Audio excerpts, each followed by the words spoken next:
Hello Haldwani के सभी श्रोताओं को मेरा नमस्कार। मैं दीपिका वर्मा उत्तराखंड मुक्त विश्वविद्यालय के गृह विज्ञान विभाग में कार्यरत हूँ। आज मैं आप श्रोताओं के सामने महिला सशक्तिकरण पर अपने विचार व्यक्त करने जा रही हूँ। कहा जाता है कि महिलाएं समाज के निर्माण का आधार होती हैं। समाज में प्राचीन काल से लेकर वर्तमान तक का इतिहास देख लें तो हम जानेंगे कि समय समय के साथ महिलाओं की भूमिकाओं में कई बड़े बदलाव आए हैं। यह महिलाओं के अंदर का आत्मविश्वास ही है जो हर महिला अपने घर परिवार के साथ साथ विभिन्न कार्य क्षेत्रों में महत्वपूर्ण भूमिकाएं निभा रही हैं। भारत में महिलाओं का भविष्य उज्ज्वलता व सफलता से भरपूर प्रतीत होता है और उनकी भूमिका भी पुत्री, बहन, पत्नी वह माँ की न होकर रहकर बहुत ज्यादा बढ़ गई है। अब हम बात करते हैं महिला सशक्तिकरण की। कहा जाता है कि एक सशक्त महिला सशक्त समाज व देश के विकास के लिए आवश्यक है। महिला सशक्तिकरण का अर्थ है महिलाओं की आध्यात्मिक, राजनीतिक, सामाजिक व आर्थिक ताकत में बढ़ोतरी। भारत देश में न तो महिलाओं को सशक्त बनाने वाली योजनाओं की कमी है और न ही विचार विमर्श करने वालों की। फिर भी लगता है कि पूरी तरह से महिला सशक्तिकरण हमारे रोज की जिंदगी में कहीं नजर नहीं आ रहा है। हम उत्तराखंड का ही उदाहरण ले लें तो यह देवभूमि उदाहरण रही है कि किस प्रकार महिलाओं ने अपने साहस को दिखाया है और हमारे उत्तराखंड का तो इतिहास ही महिलाओं की शक्ति बताता है। आपको मैं एक उदाहरण बताना चाहती हूँ जो शायद आपने पहले भी सुना हो या इसकी जानकारी हो। यह नाम है उत्तराखंड में चिपको आंदोलन की जननी गौरा देवी जी का।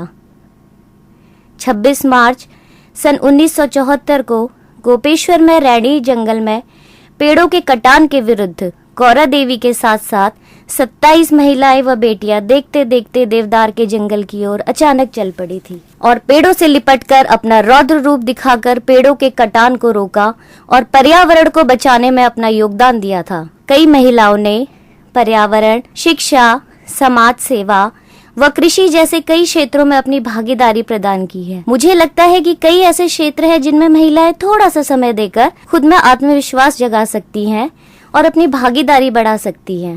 पहला है आत्म सशक्तिकरण, जिसका अर्थ है खुद में यकीन करना कि हाँ, मैं सक्षम हूँ और कुछ भी कर सकती हूँ। इसके लिए बहुत जरूरी है कि महिलाएं खुद को सम्मान दे, अपने बारे में अच्छा सोचे, ईश्वर को धन्यवाद दे कि उन्होंने आपको यह जीवन दिया है, दूसरों को अपना हुनर पहचाने। हर एक व्यक्ति में कोई ना कोई खूबी होती है, जैसे कोई महिला कुशल वक्ता होती है, कोई गृह सज्जा में निपुण होती है, कोई पाक कला में और किसी में तो गजब की नृत्यत्व की क्षमता होती है और कई खेती के करने में कुशल होती हैं। तो मैं कहना चाहूंगी कि यह जरूरी है कि हमारी माताएं, बहनें व बेटियां अपनी शक्ति पहचाने, वो अपनी खूबी पहचाने। आत्म सशक्तिकरण के लिए जरूरी है कि महिलाएं खुद का ध्यान भी रखें। हम रोजमर्रा की जिंदगी में देखें तो हमारे घर की महिलाएं या हमारी स्वयं की भी ये आदत होती है। अक्सर हम अपने स्वास्थ्य को नजरअंदाज करती हैं। पेट में दर्द ही तो है, थोड़ी कमजोरी ही तो है, खुद ही ठीक हो जाएगा।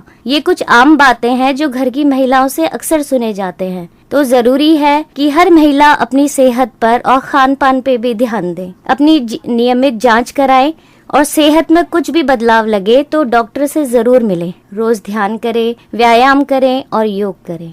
शारीरिक सेहत के साथ साथ अपने मानसिक स्वास्थ्य पर भी ध्यान देना जरूरी होता है। कई बार महिलाएं अवसाद यानी डिप्रेशन का शिकार हो जाती है, जिसके कई कारण हो सकते हैं। तो अपने मानसिक स्वास्थ्य पर भी महिलाओं को ध्यान देना चाहिए। आत्म सशक्तिकरण के बाद है तकनीकी सशक्तिकरण।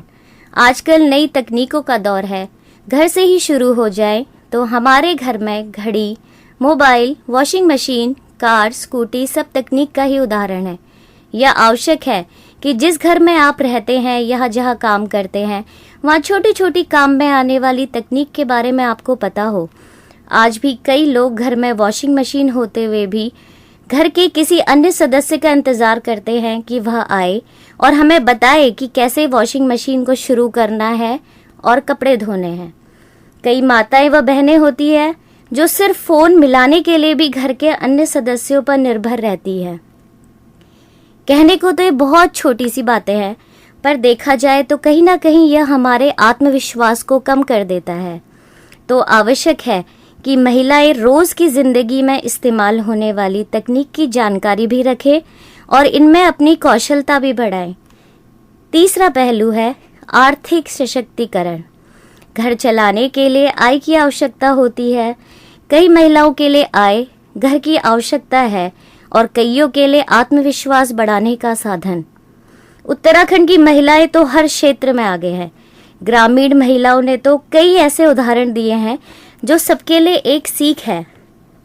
आप सबने हल्द्वानी बाजार में आते जाते सरस बाजार को तो देखा ही होगा या इसके बारे में सुना जरूर होगा। अगर नहीं तो कभी समय मिले तो आप उधर जरूर जाइएगा। सरस बाजार में कई ऐसे महिला समूह हैं जो पापड़, अचार, बढ़िया, स्थानीय दालें और भी कई तरह तरह के उत्पाद बनाकर उपलब्ध कराती हैं और आय वृद्धि के साथ साथ संगठित होकर महिला सशक्तिकरण भी करती हैं। आपने ऐपण के क्षेत्र में महारत हासिल करने वाली मीनाक्षी खाती जी का नाम तो सुना ही होगा। अपनी संस्कृति को अपनाकर उन्होंने ऐपण की कला को बढ़ावा भी दिया है और आय उपार्जन का एक नया क्षेत्र भी दिखाया है।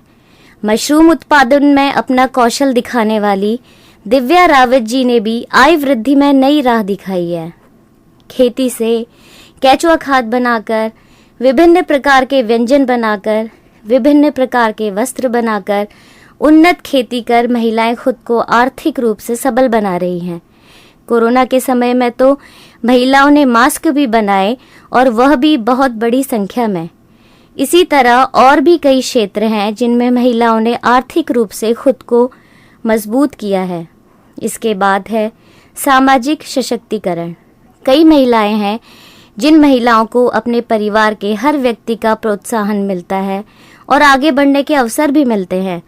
पर हमारे समाज में कई ऐसी महिलाएं हैं जिनमें कौशल की कमी नहीं है, पर कमी है तो समाज के प्रोत्साहन की, अवसरों की और सूचना की।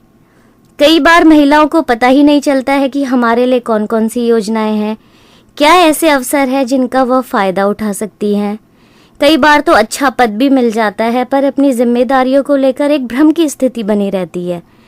इसमें सबसे ज्यादा जरूरी है कि महिलाएं अपने समाज के प्रति जागरूक हो, पता करें कि हमारे लिए कौन कौन सी योजनाएं हैं, कौन सी छात्रवृत्ति हमें पढ़ने में मदद कर सकती है या आय बढ़ाने के और कौन से साधन हैं।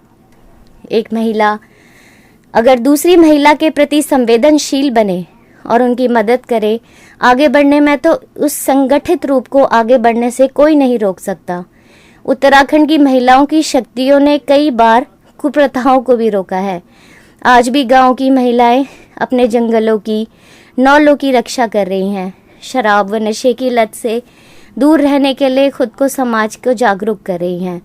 स्वशक्तिकरण, तकनीकी सशक्तिकरण, आर्थिक सशक्तिकरण व सामाजिक सशक्तिकरण पर ये मेरे विचार थे।